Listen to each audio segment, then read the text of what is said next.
Hello everyone, my name is Zenitsu and I'm back with another Digimon deck profile video. So today I'm going to be taking a look at BT07, and BT07 offers us lots of new and powerful tools to build and iterate on some new and existing decks. And today's deck I'm going to take a look at is going to be the newest iteration of the Gabumon Bond of Friendship deck. So the Gabumon Bond of Friendship deck isn't a deck that's going away anytime soon, just because there's still a whole bunch of ways that we already had to play it, and it was already performing relatively well, and now with the new slew of hybrids that we could think about adding into the deck, it only makes the deck stronger because, well, we already were trying to use those tools before in a more champion-esque rush style of deck. So without further ado, onto the deck profile. Starting off with the Digitama, I'm going to be running 4 copies of Upamon as the main Digitama. So Upamon is still just one of the best generic Digitamas that we have, just because the ability to draw a card off of it is really easy. So its ability states that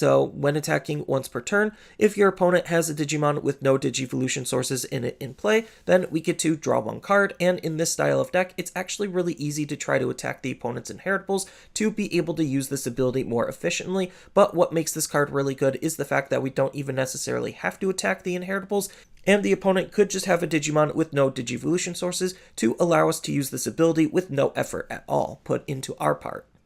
But I am going to be running 1 copy of Kyaromon as the 5th Digitama, just because we want to try to draw as much and as often as we possibly can, and Kyaromon is a really good Digitama to do that because we're also playing into the sub-theme of attacking the opponent's inheritable sources. So Kyaromon's inheritable ability states that during your turn, once per turn, when one of your opponent's Digivolution sources is trashed, then we get to draw a card, and we have ways of trashing it into the deck to allow us to actually use this ability. But Kyaromon, for all intents and purposes, being that 5th Digitama, is a flex spot of the deck, so it doesn't necessarily have to be this. It's just card draw is super nice and super important based on some of the other cards we could be playing.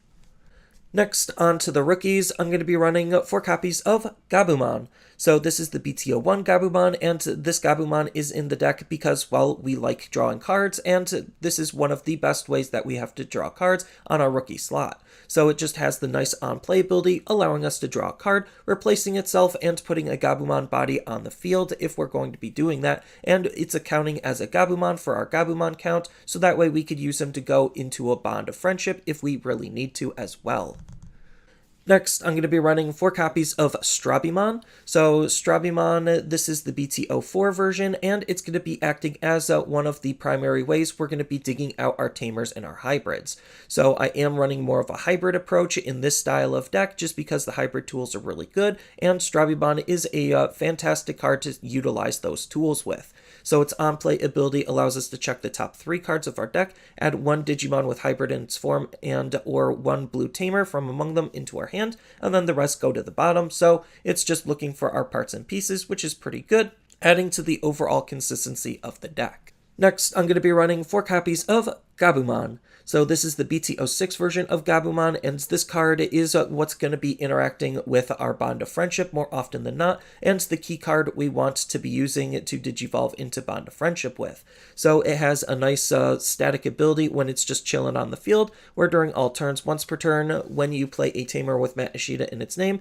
then you get to gain a memory, and then on top of that, it has a nice inheritable ability for our Bond of Friendship, where its when attacking ability states that once per turn, if this Digimon is a Gabumon Bond of Friendship, then we get to unsuspend this Digimon. So this is what allows our Bond of Friendship to be super powerful, allowing us to be able to swing for 3 times with that card and to deal lots of damage thanks to this ability. And then the last rookie of the deck is going to be 4 copies of Gabumon. So this is the Classic Collection version of Gabumon, and we're utilizing this card for its inheritable ability to try to dig out our parts and pieces as well. So its inheritable ability states that when attacking once per turn, we get to reveal the top 3 cards of our deck, and we get to add 1 Tamer and 1 Digimon card with Gabumon in its name among them into our hand, and the rest go to the bottom. So we are running lots of Tamers, so the fact that this could try to dig out our Tamers is really good, and it's looking for our other Gabumon cards. The main one we want to try to find is going to be our Bond of Friendship, so that way we could try to use Bond of Friendship as efficiently as we possibly can, making this card just another fantastic Gabumon to be using in the deck. Next, on to the level 4s, I'm going to be running 2 copies of KendoGarurumon. So KendoGarurumon is still a pretty decent card for this deck to be using because, well, he's a hybrid and he has some really decent control elements and tools that we want to try to use. So we could use him to Digivolve on top of one of our Tamers as if it was a level 3 Digimon. He's a little bit more expensive than Lobomon, costing 3 to Evo, but that's okay because his when attacking ability is pretty decent, where it's a when attacking ability where we get to return one of the opponent's level 3 Digimon back to their hand. So level 3 Digimon can have some very powerful and problematic abilities for this deck to be dealing with, so we actually need an efficient way of dealing with them, and KendoGarurumon is one of the better cards that we could use to deal with those pesky level 3s that are stopping some of our plays and actions, or trying to slow down some of the opponents because they might need that level 3 on the field. Next, I'm going to be running 4 copies of Kumamon. So Kumamon is basically going to be the Lobomon of the deck, where it's just a hybrid that digivolves for 2 on top of one of our Tamers, except it's a little bit better than Lobomon because it has the nice when digivolving ability, where we get to trash one Digivolution source from the bottom of one of the opponent's Digimon. So you basically get the same thing as Lobomon with an upside to wanting to digivolve up into him, making him a really good card to be using for the deck because, well, if Lobomon was good before, then Kumamon is doing the same thing but better. And then the last level 4 of the deck is going to be 4 copies of Korikakumon. So Korikakumon is an absolutely insane card for this deck to be running because it's going to be acting as one of the primary defensive tools of the deck. So it has this nice ability where you get to digivolve this card in a whole bunch of different ways. So you could digivolve it for 3 off of a level 3, for 1 off of a level 4, or for 2 off of one of your blue Tamers. And its when digivolving ability states that if a card with hybrid in its traits or Tommy is in this Digimon's Digivolution source, then one of your opponent's Digimon with no Digivolution sources can't attack or block until the end of the turn. So we could use this with our Strabimon, we could use this with our Tamers, we could use this with even our other level 4s to be able to use this ability, and it's a really good ability at making sure the opponent can't do much of anything with their Digimon, since we also have ways of attacking the opponent's inheritable sources.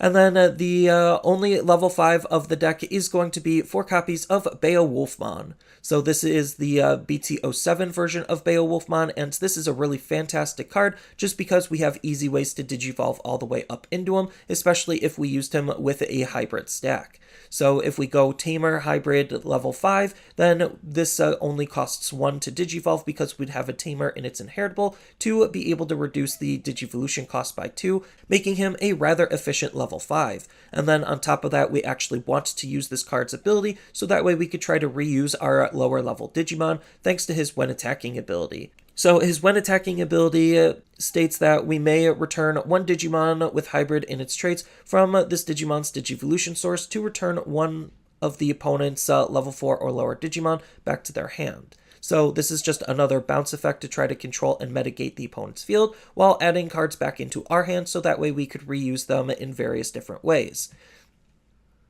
And then the only level 6 of the deck is going to be 1 copy of Garurumon. So Garurumon is a flex spot for the deck, so it doesn't necessarily have to be this card, but I like him because we're already playing with so much hybrid-based synergy. So he has a very nice when digivolving and when attacking ability, where once per turn we get to return 1 Digimon with hybrid in its traits from its Digivolution source back to our hand, to return one of the opponent's Digimon of that same level back to their hand. So this is just, again, more control elements that are being added to the deck to try to get rid of the opponent's Digimon, and the fact that we could use this with our various other hybrids just allow us to reuse our hybrids at later times. And then on top of that, he has a nice secondary ability where during your turn once per turn, when an effect adds a card into our hand, so whether it's drawing, putting it back to our hand from its inheritable sources, doesn't necessarily matter. As long as a card is being added to our hand by an effect, then we get to unsuspend one of our Digimon, so we could be relatively aggressive with our cards as a result.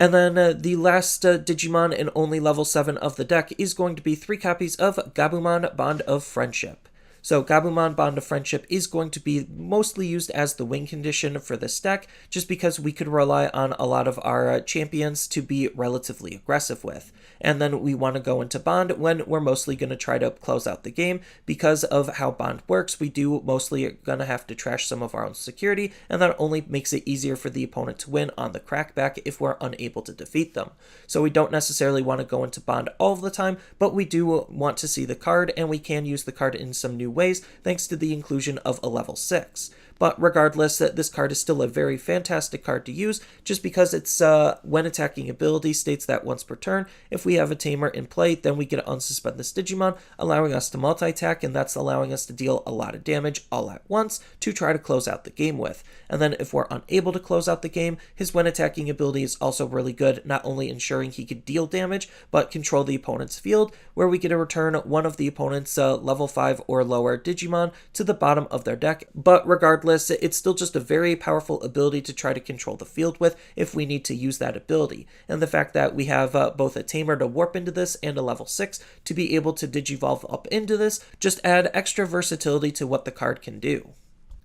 Next, onto the options, I'm going to be running 3 copies of Howling Memory Boost. So Howling Memory Boost, not only is it a memory boost to gain us 2 memory at a later turn after the card is used, it's actually a really solid defensive tool that we're trying to use in the deck because we're trying to attack the opponent's inheritables and stunlock their Digimon, and this card does both of those things all built into one. So its main ability states that we get to trash 2 Digivolution sources from the bottom of one of the opponent's Digimon, then one of the opponent's Digimon with no Digivolution sources can't attack or block until the end of the opponent's next turn. So this is just, again, acting as a really solid defensive tool to stop the opponent's Digimon from doing much of anything, similar to why we're using Kakumon. And then as far as the last option of the deck, I'm going to be running 1 copy of Ice Ball. So Ice Ball is still just that good where we want to run it even though it is limited to 1. Its main ability states that all of the opponent's Digimon gain the ability where when attacking they lose 2 memory until the end of the turn.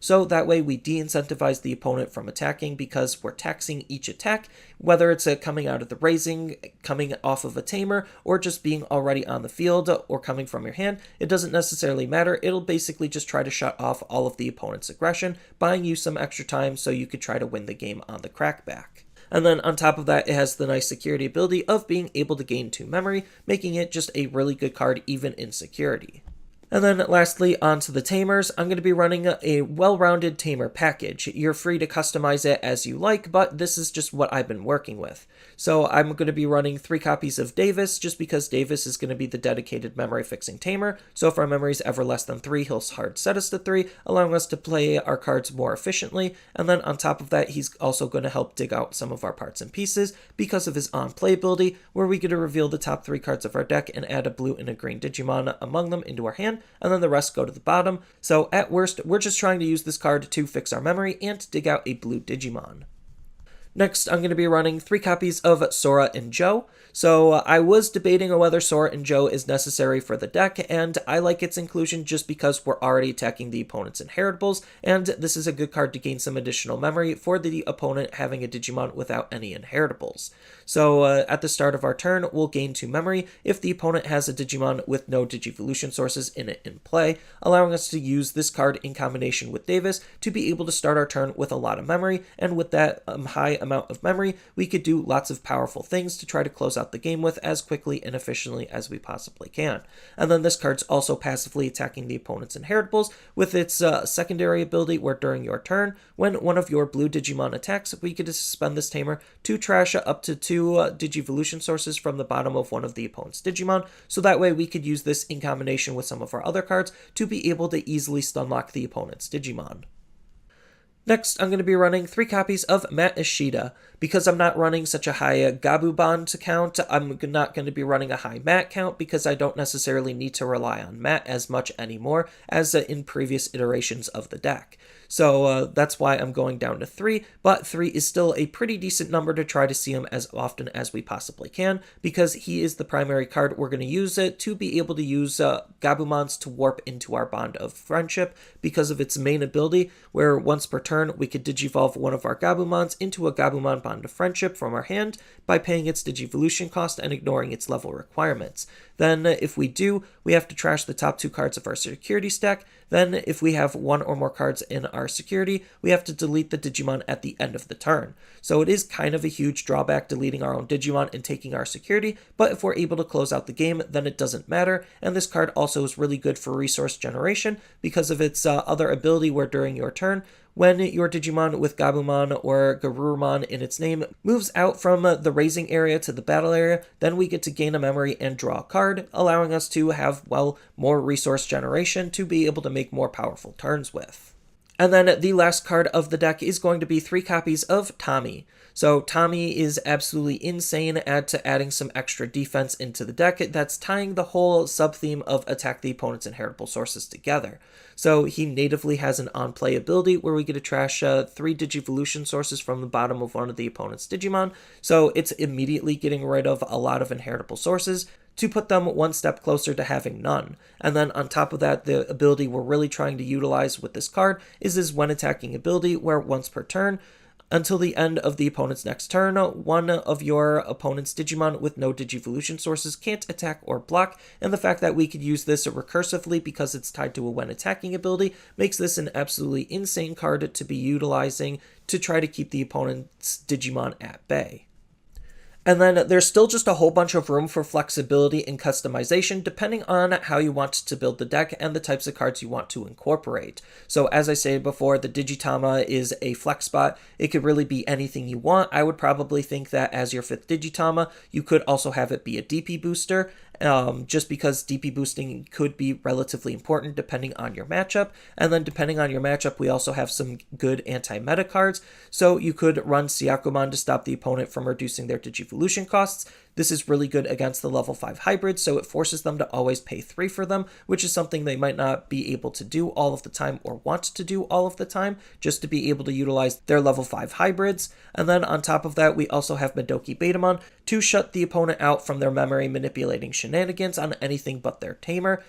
Then we do have a slew of really decent Gabumons that we could think about running. So we do have the promo Gabumon that helps us dig out our Tamers. We have the starter deck Gabumon that helps get rid of inheritable sources. We even have Gabumon from the starter deck to try to boost our Digimon's DP for us just literally having a high hand count, which isn't going to be the hardest thing in the world to achieve, especially with this style of deck and how much card draw we already have. Then we could lean a little bit heavier into the Champion Rush style of gameplay that the deck was doing before, with Octomon as being one of the better level 4s that we have access to, just because he has 7,000 DP, allowing us to beat over the opponent's other level 4 Digimon, or just having an easier time swinging into the opponent's security. Then on top of that, we also still have Ikakumon from the Classic Collection to try to attack the opponent's Digimon with no inheritable sources as another way to get rid of those pesky level 3s and even weaker level 4s than him. Then we do have some other hybrids that we could think about using. So we could use Lobomon, or we could use the KendoGarurumon from BT07 as more hybrids to use. And speaking of our Lobos, we even have the Ancient package that we could try to incorporate because, well, the Ancient package was good before in a separate variant of the Bond deck, and it's still good now, especially with more hybrid tools that we could try to take advantage of. So Lobomon here is just the key card that's allowing us to warp into our Ancient rather quickly and efficiently with, and it even has a good inheritable source that we could try to use to be able to get up into our Ancient if we actually need to Digivolve all the way up into them. And speaking of our Ancient, we also have the availability to run the Ancient Garurumon as an alternative level 6 because, well, it plays nicely with the Lobo package. And the fact that it also has the ability to multi-swing and to synergize with the hybrids we could be playing already, just again, make it a really strong card to be using, especially since when it gets deleted, it can also potentially replace itself, applying even more pressure and keeping the pressure up against the opponent. And then we do have some other spicy tech cards that we could try to incorporate in the form of WereGarurumon to try to be able to play our Tamers rather efficiently. So its on-play ability lets us either play a Tamer or gain 2 memory if we already have a Tamer, making it just a really solid card to use to get into an easy level 6 if we're trying to go that direction. And then its inheritable ability to be using with our level 6 just allows us to gain a memory when the Digimon becomes unsuspended, which is what a lot of the deck has the ability to do. And then because you could be running hybrids, we also have Susanomon as another level 7 to think about using, just because, well, if we're already using hybrids and we're already being rather aggressive, then we could try to refill our deck and be able to use Susanomon as another basically pseudo-hybrid to be able to go up into rather quickly and efficiently with, since we could potentially gain lots of memory and try to close out the game using Susanomon, just because Security Attack +2 is really good, Digivolving on top of a Tamer is really good, and deleting one of the opponent's Digimon is, again, really, really good. Then we do have a whole bunch of other cards that we could think about to try to make our cards even more aggressive. So we could run some DP boost option cards that also help control the opponent's field. So Forbidden Trident is just one of the better ones at doing so, because it could also bounce the opponent's Digimon back to their hand. Then we have Hammer Spark as, well, Hammer Spark, one of the best blue option cards at gaining some instant memory. And then we do have a slew of different bounce control options that we could be playing depending on what you actually want to run, if you even want to run any. And then there's still just a whole bunch of other tamers that we could use depending on the packages and sub-packages that we're going to be running to better support what we're already doing. So if you are going to be running more of an ancient package, then we could use Analog Youth as a really good tamer to support that side of what we could be leaning into. We could run Koji to support the Koji side of the hybrids rather than the Tommy side of the hybrids to better use those cards as well. Then we even have a couple of other mats as just really solid tamers to use, just because we're already playing with the fact that we want our mats to be cheaper. So there's just a lot of different tamers that we could use depending on how and what cards you want to prioritize. But for the most part, this is just my interpretation of what a Gabumon Bond of Friendship deck is going to do in BT07, and it's still going to be a very fun and strong deck in that format, just because, well, it's already kind of playing into that hybrid-based format before, and now that we're going more deeper into hybrids, it allows us to actually use the deck in some various different ways, depending on the packages and sub-packages you want to incorporate. And this isn't even accounting for anything that you could do that's extra spicy, like splashing in some off-color cards to be able to do various other things with. But regardless, it's going to be a very fun and very strong deck to be playing around with lots of potential. So that's all I really have for this video. As always, feel free to tell me your thoughts down in the comments below, and down in the description below are a couple of different ways you could support me and the channel. So I do have a TCG Player affiliate link, so when you use that link to buy cards off of TCG Player, then some of that money will go to supporting me and the channel. I also do make and sell playmats over on Overcard Gamers on Facebook, so when you buy a playmat with my design, then some of that money will also go to help supporting me and the channel. And on top of all of that, I do have a Twitch account over on twitch.tv/Zenitsu, so giving me a follow and a subscription also helps support me there, and I do play Digimon on top of various other games on that platform as well. So thank you everyone for watching, and as always, don't forget to like, share, and subscribe for more content, and I'll see you in the next video.